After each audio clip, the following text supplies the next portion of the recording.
This is the case of Crystal McDowell, and it happened in the year 2017. So let's start out with some information about Crystal.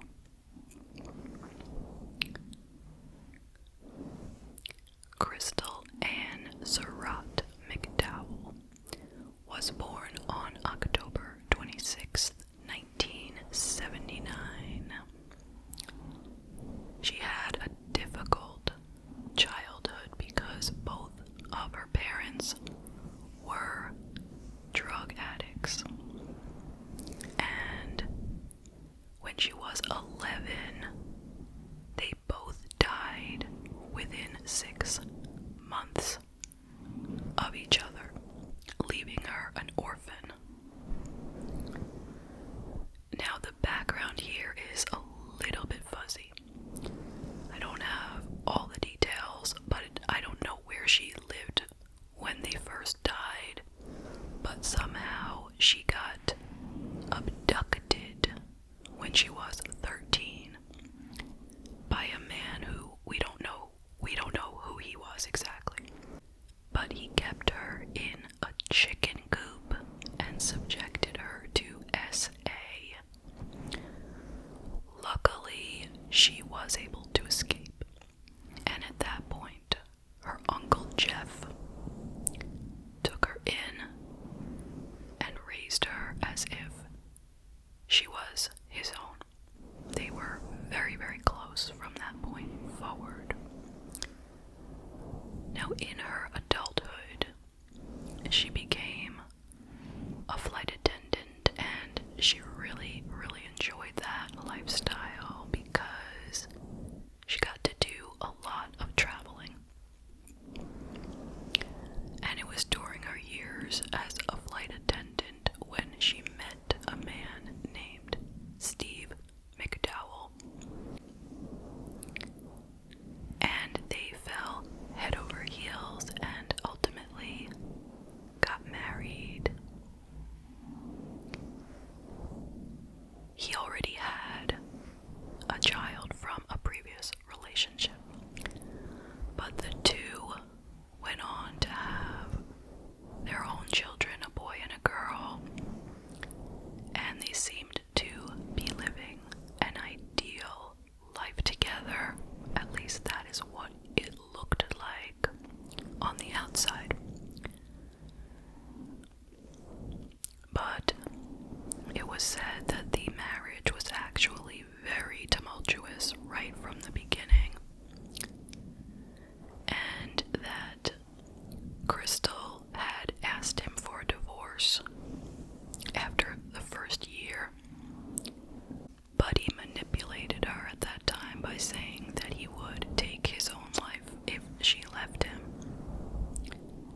And there were several other times throughout the years when she wanted a divorce, but he would continue threats, even saying that he would take not only his life, but her life and those of the children.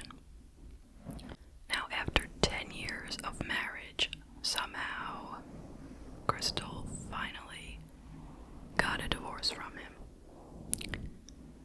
It was June of 2017, and she was 37 and he was 44, and their children were 5 and 8.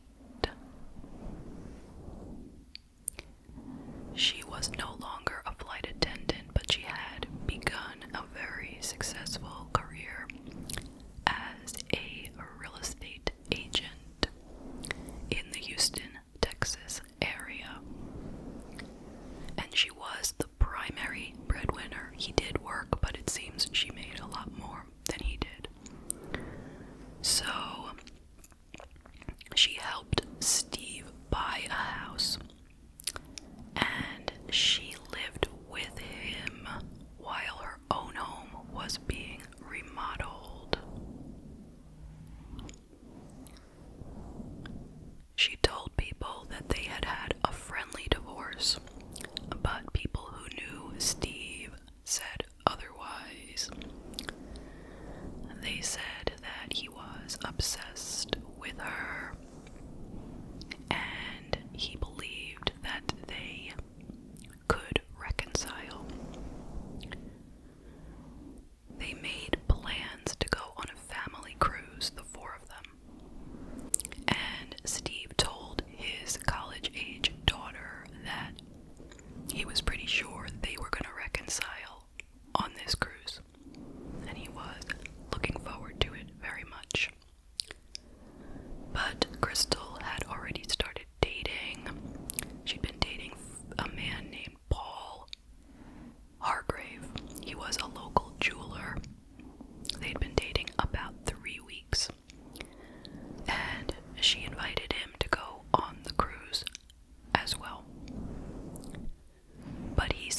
his driveway and driving away. Crystal had been on a date with Paul the night before and had slept over, and she was heading back to pick up her kids before Steve had to leave for work. Now, Steve claimed that she never showed up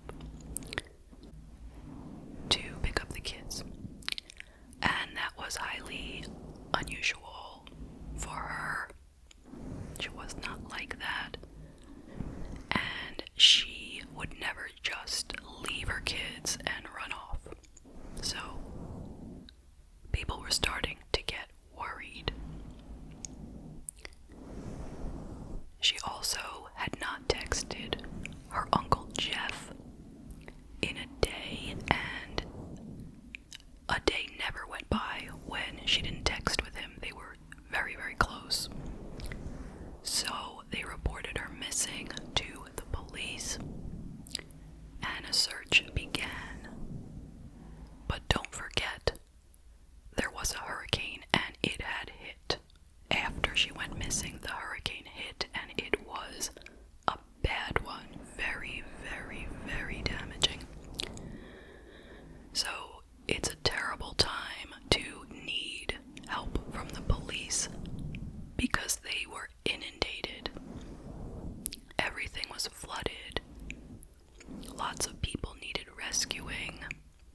The police officers themselves were dealing with their own homes being destroyed and flooded and just horrible, horrible things at that time. But they still took the case of Crystal McDowell seriously.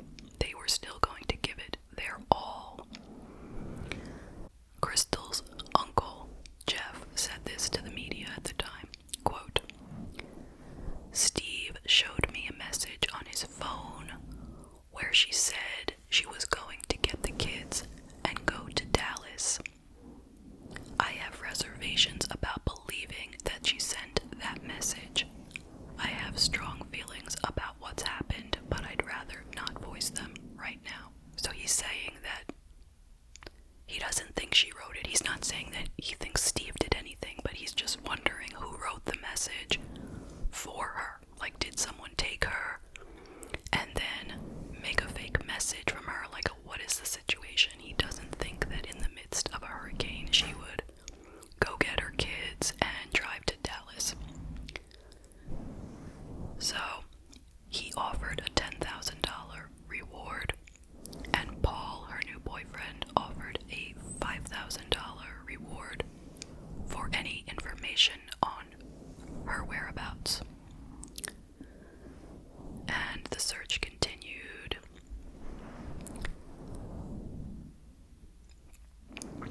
The police initially questioned Paul because he was the last person that they knew of to have seen her alive.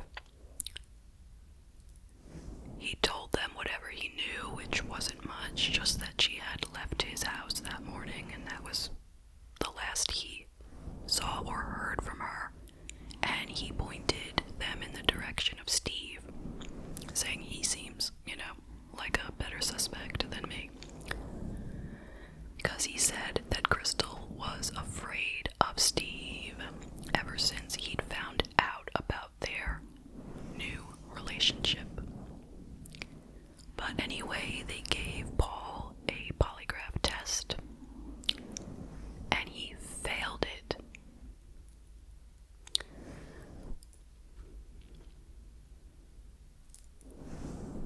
So then they went on to question Steve, and they found out that even though it seemed like Steve and Crystal had the perfect relationship, although they were divorced, they found out there were some problems. Steve was still wearing his wedding ring, even though they had been separated for a while and divorced for 2 months. They also found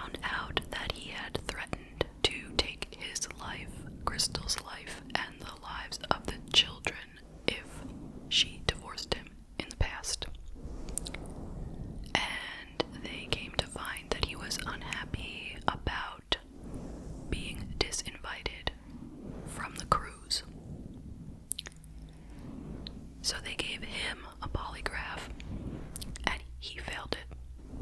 So now you have to wonder, you got 2 failed polygraphs. You have 2 potential suspects. Who is it? They finally got some more information once the floodwaters started to recede, when somebody spotted Crystal's Mercedes parked in the parking lot of the Motel 6 in Baytown, Texas, not far from where they lived. The car was still half underwater, but they went out to check it out, and the door was unlocked and the keys were in the car.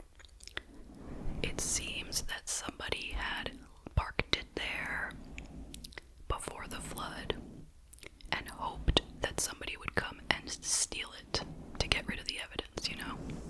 But nobody stole it because it wound up getting flooded in there like that. So then they started looking into surveillance cameras in the vicinity, and lo and behold, they found footage of Steve walking away from the hotel, holding something in his hands, walking to the gas station next door, and shoving the items into their trash and pushing it down really far. So they searched the trash, but everything had floated out of the trash during the flood. Then they saw more footage of Steve at the Walmart next door, buying a bicycle and then riding it out of there and down the street. Because if he had driven that Mercedes there, presumably, and wanted to leave it, well, how was he going to get home without leaving a trail? You know, if he called a taxi, that would be, you know, someone would know. So he bought a bicycle. Alright, so that does not look very good, but it is circumstantial. They still did not find a body, no body in the Mercedes, and nothing of use in this flooded out Mercedes. So they continued searching through the muck and water and swamps and this and that. But in the meanwhile, they were afraid that he might hurt his children who were living with him, because they felt pretty sure that he had done this. So after a little while, they decided to have his children taken into custody of social services. And of course that upset him tremendously, and then they brought him back down to the police station for more interviewing. They managed to get a confession out of him because he was led to believe that he was not going to see his children if he did not confess.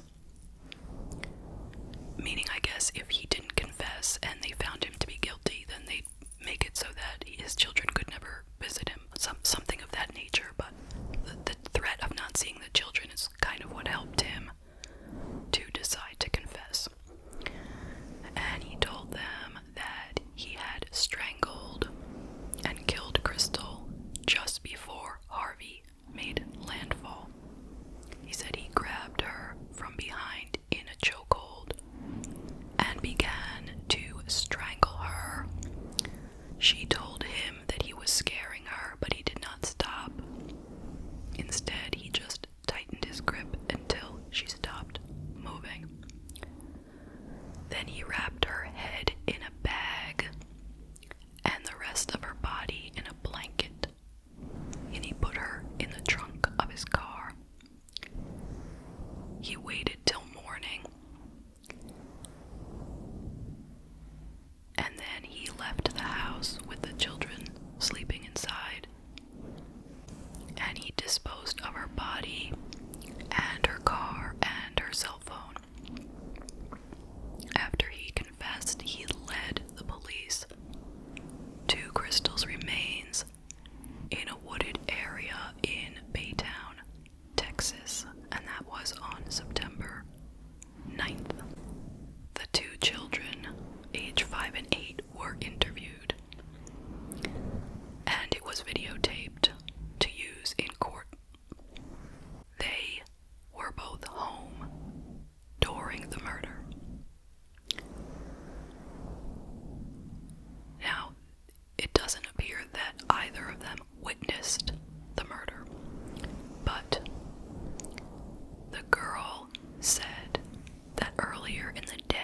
she saw them arguing. Quote, they were arguing about mom divorcing with him. They were already divorced, but dad was arguing because he didn't want her to be with another man. She said, I am going to go away and take my children with me, so he pushed her on the bed and said, no, you're not. End quote. She said she saw her father hit her mother, and then her father looked up and saw her. Quote, he glanced at me and was really mad at me, and mom tried to say help, but I couldn't hear her. End quote.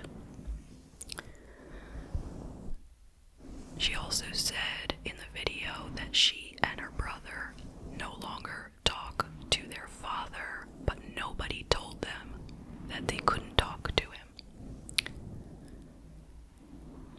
So, Steve McDowell followed his confession with a not guilty plea before his trial. He tried to say that strangling was the word of the Texas Ranger, not his own. He says that he, quote, hugged Crystal to death during sex. And his trial began on June 2nd, 2019. And on June 12th, the same year, he was found guilty of murder and sentenced to 50 years in prison.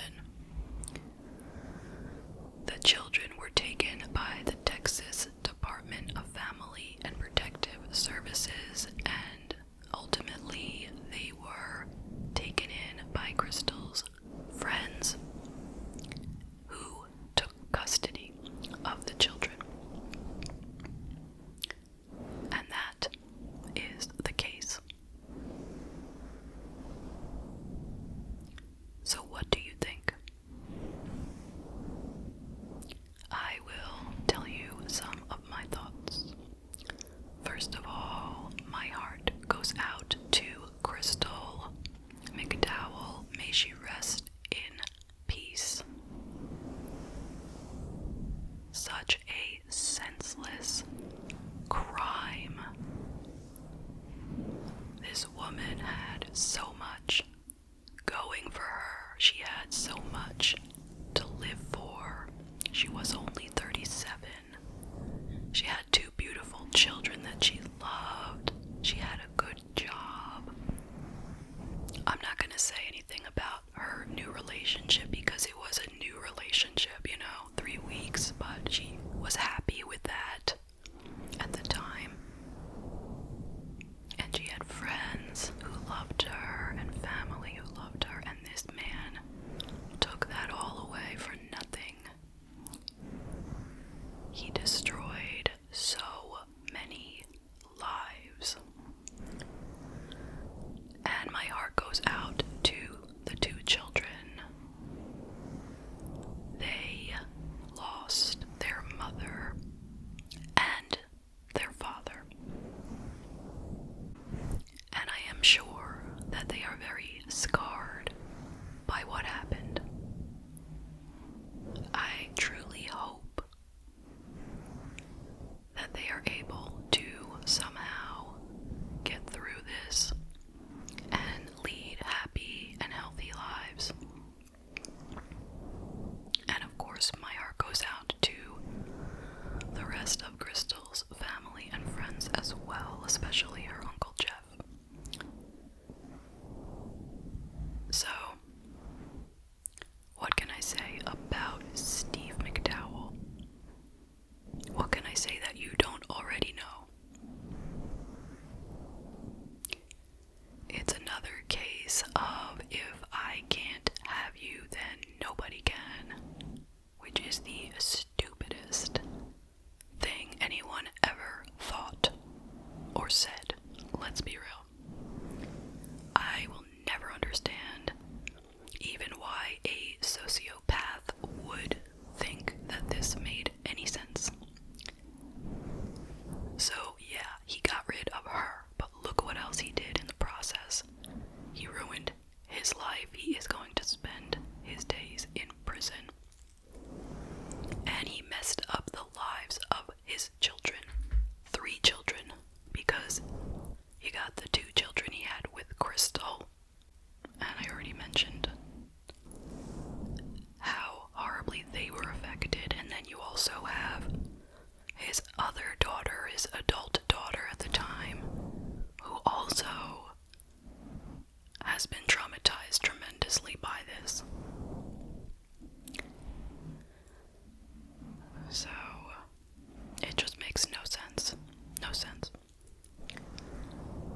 So anyway,